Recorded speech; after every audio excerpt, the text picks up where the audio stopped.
রিক মাঝারে রাখবো, ছেড়ে দেব না, তোমায় রিক মাঝারে রাখবো, ছেড়ে দেব না।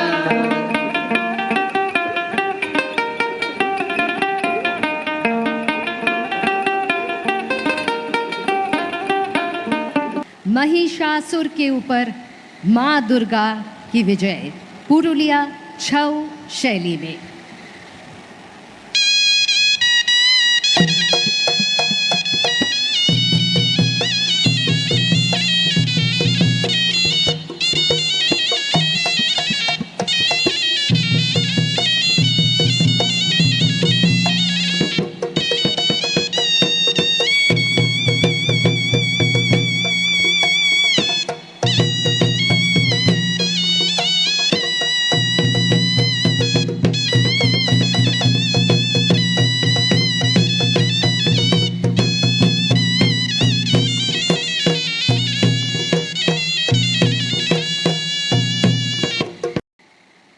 चुनाव और शपथ ग्रहण के बाद मुझे पहली बार आपके बीच आने का सौभाग्य मिला है।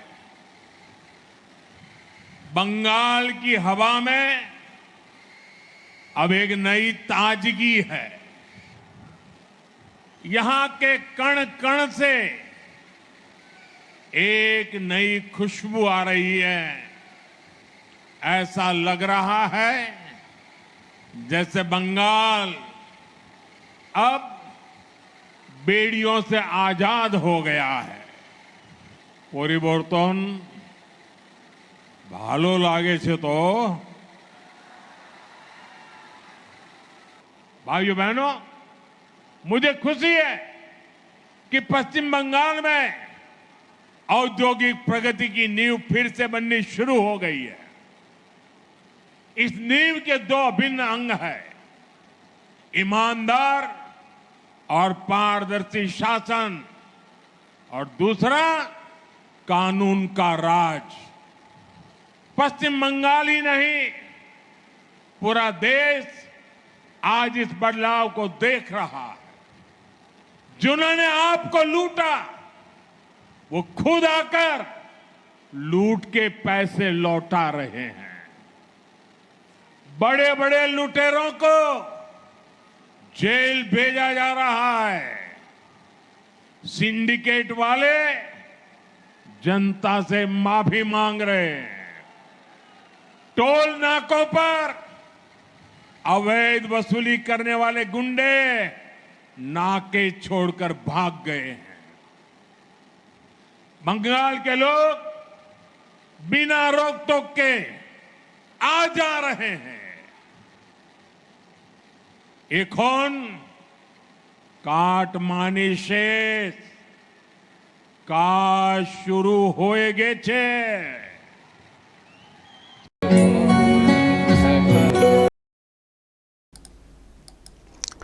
কারা যেন বলেছিল তারা না থাকলে বাংলার যে সংস্কৃতি সেটা শেষ হয়ে যাবে, সব শেষ হয়ে যাবে, বাংলার কালচার যেটা সেটা আর থাকবে না। কারা যেন বলেছিলেন দর্শক? ভোটের আগে পর্যন্ত প্রচুর প্রচার করেছিলেন কারা? পরিবর্তন তো এসছে। টিএমসির যে সরকার সেটা তো উল্টে গেছে। বাংলার যে কালচার সংস্কৃতি মুছে গেছে। সব কিছু কি মানুষ ভুলে গেছেন? সরকার, নতুন সরকার সেগুলো কি ভুলিয়ে দিচ্ছে, নাকি সেগুলোকে আরও নতুন করে নতুনভাবে জাগিয়ে রাখার চেষ্টা করছে? দর্শক কি বলবেন? এটা আজকের অনুষ্ঠান তারকেশ্বরে।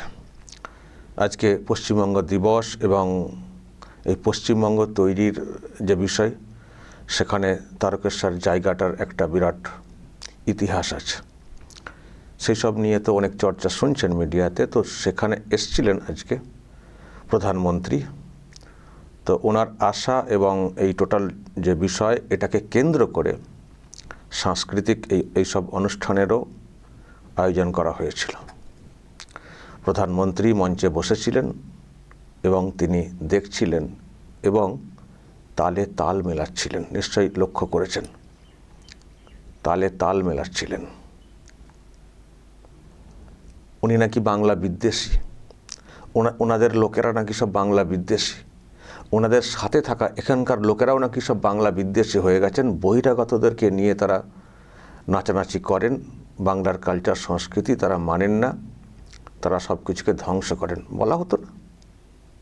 তো কি দেখলাম, নতুন সরকার এসছে, এত ম্যান্ডেট নিয়ে এসছে, তাদের তো কোনো কিছু তোয়াক্কা করার কথা না। তো প্রচুর ম্যান্ডেট, কাকে কি তোয়াক্কা করবো? যদি সত্যিই ওই মানসিকতা থাকে, বাংলা বাঙালির কালচারকে আমরা উপেক্ষা করব, হিন্দি বিষয়টা ঢোকাবো, হিন্দি কালচার ঢুকিয়ে বাংলাকে শেষ করে দেব, তাহলে তো এসব দরকার ছিল না। এটা তো শুভেন্দু অধিকারী একা একা করছেন না, প্রধানমন্ত্রী নিজে রয়েছেন অনুষ্ঠানে। যদি প্রধানমন্ত্রী বা তাদের লোকেদের, হিন্দি বলয়ের লোকেদের যদি আপত্তির বিষয় থাকতো বাংলা বাঙালির কালচার, নিশ্চয়ই শুভেন্দু অধিকারীর সরকার এইসব আয়োজন করতো না। আয়োজন হয়েছে এবং প্রধানমন্ত্রী খুশিও হয়েছেন, যা দেখে বুঝলাম। একটার পর একটা রবীন্দ্রসঙ্গীত, বাউল, উত্তরবঙ্গের প্রোগ্রাম, মানে সংস্কৃতি, ছৌ নাচ, প্রায় আরও অনেক কিছু আছে বাংলার, আমরা জানি, সবটাকে হয়তো টাচ করা যায়নি, কিন্তু হয়েছে। বাংলার বিভিন্ন প্রান্ত থেকে যেসব সংস্কৃতির ব্যাপারগুলো আছে, ঐতিহ্যের, সেগুলোকে টাচ করা বা টাচ করানোর চেষ্টা হয়েছে। খুব সুন্দর মনোজ্ঞ একটা প্রোগ্রাম হয়েছে দর্শক। আমি একটু একটু করে দেখালাম, আমি পুরোটা দেখেছি, খুব ভালো লাগছিল। মনে হচ্ছিল যে সত্যি একটা নতুন বাংলাতে প্রবেশ করেছি, এই বাংলাকে নতুন করে দেখছি। দিদিমণি যখন মুখ্যমন্ত্রী ছিলেন সেখানেও কিছু কিছু আয়োজন হতো, কিন্তু মানে একটা মানে মনকে যুক্ত করে দেওয়ার মতো যে ব্যাপার, মনোজ্ঞ, সেটা হতো না। প্রোগ্রামের মাঝেই তো উনি ওনার মতো করে ধেই করতে শুরু করে দিতেন। কাউকে তো কোনো দিন সম্মান দেননি।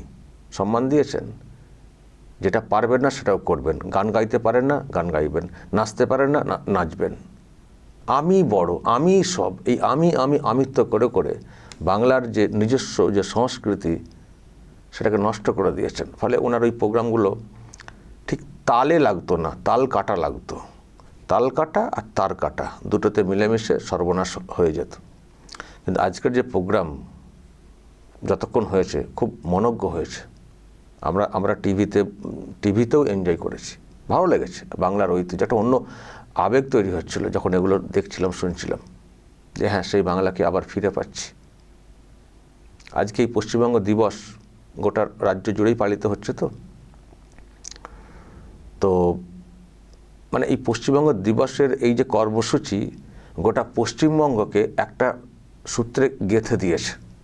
এরকম তো আগে হয়নি কখনো, সরকারি উদ্যোগে পশ্চিমবঙ্গ দিবস পালন।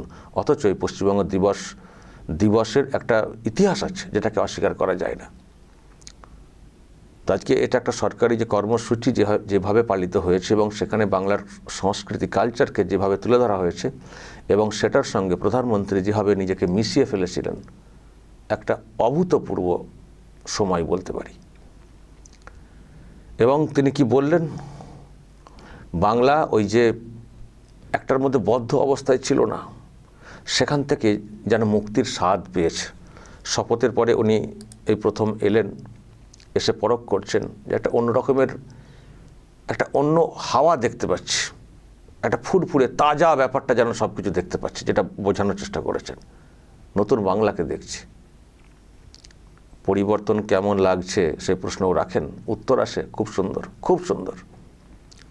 এটা তো আমরা চেয়েছিলাম, যেখানে ছিলাম সেখান থেকে মুক্তি। তো দর্শক, সত্যি আজকের এই প্রোগ্রাম, প্রধানমন্ত্রী আজকে থাকছেন কলকাতায়, কালকে তো মানে যোগা দিবস উদযাপন করা হবে, এবং তার সঙ্গে আরও কিছু প্রোগ্রাম রয়েছে। কলকাতায় থাকছেন, আজকে সন্ধ্যাতে একটা মানে প্রোগ্রামও আছে, মানে কাল পর্যন্ত নানান প্রোগ্রাম আছে, এবং সেখানেও সব সাংস্কৃতিক অনুষ্ঠানের আয়োজন করা হয়েছে। একটা অন্য বাংলাকে দর্শক দেখতে পাচ্ছি। খুনোখুনি, মারামারি, প্রতিহিংসা, যা সব দেখতাম প্রত্যেক দিন, পলিটিক্যাল কচকচানি, সেখান থেকে যেন কত একটা মুক্তি দেখে নতুন বাংলার একটা সূচনা দেখতে পাচ্ছি। বাংলা তার সংস্কৃতি, তার গৌরবকে ফিরে পাচ্ছে, ভালো লাগছে। আমরা চাই না যে সবসময় ওই শুধু রাজনৈতিক কচকচানি হোক। বাংলা তার সংস্কৃতি, সাংস্কৃতিক যে গর্ব সেটা ফিরে পাক, আর দ্রুত গতিতে উন্নয়ন হোক। যে ক্ষতি, যে গর্ত তৈরি হয়ে গেছে আগের সরকারগুলোর আমলে, সেখান থেকে বাংলা এগিয়ে যাক, এটাই তো আমরা চাই। তো প্রধানমন্ত্রী তো বলেছেন, অনেক কথাই বলেছেন, আমি সবটা শোনাইনি আপনাদেরকে, যে ক্ষত ওরা করে দিয়ে গেছে সেটাকে দ্রুত গতিতে পূরণ করার চেষ্টা করছে। ডাবল ইঞ্জিন সরকার সেটা করবে, কাজ শুরু হয়ে গেছে। আর সেই সঙ্গে ওইগুলোও বললেন, নিশ্চয়ই দেখছেন কি চলছে এখানে, যারা কাটমানি নিয়েছেন কাটমানি ফেরত দিচ্ছেন, তারপরে অনেককে জেলবন্দি করা হচ্ছে, মানুষের কাছে ক্ষমা চাইছেন। শুধু ডিম থেরাপিটা বললেন না, নিশ্চয়ই ওগুলোও দেখছেন ডিম থেরাপি মানে কীভাবে চলছে। তো নতুন বাংলা এসেছে, আইনের শাসন প্রতিষ্ঠা হচ্ছে, ইমানদারি সব কিছু মানে ঠিকঠাকভাবে করতে হবে, এটা বলার চেষ্টা করেছেন। বাংলাকে নতুন করে গড়তে হবে এবং এই বাংলার, পশ্চিমবঙ্গের যে ইতিহাস, পশ্চিমবঙ্গ গঠন ইত্যাদি, সেটা নিয়েও অনেক বলেছেন, শুভেচ্ছাও জানিয়েছেন এই দিবসের। লম্বা একটা বক্তব্য রেখেছেন, সবটা আমি আপনাকে শোনাইনি। তো যাই হোক দর্শক, আজকের দিনটা আমি সকাল থেকেই এই পশ্চিমবঙ্গ দিবস নিয়েই আছি। এর আগেও দুটো প্রোগ্রাম করেছি, যারা দেখেননি দেখে নেবেন। এটাও একটা প্রোগ্রাম, যেহেতু পশ্চিমবঙ্গ দিবসকে সামনে রেখেই প্রধানমন্ত্রী এসছেন, কিন্তু এর মধ্যে এই যে পার্ট, বাংলার যে কালচার, সংস্কৃতি, সেটাকে সম্পৃক্ত করে দেওয়া আজকের দিনে, এটাও কিন্তু আমার খুবই ভালো লেগেছে। দর্শক বলবেন প্রধানমন্ত্রীর বক্তব্য, মুক্তির স্বাদ এবং সেই সঙ্গে বাংলার নতুন সাংস্কৃতিক অনুষ্ঠান বা কর্মসূচির বা ঐতিহ্যের সেই টাচ, আপনাদের মতামত চাই। যা বলার বলবেন এবং নজর রাখবেন আরামবাগ টিভিতে।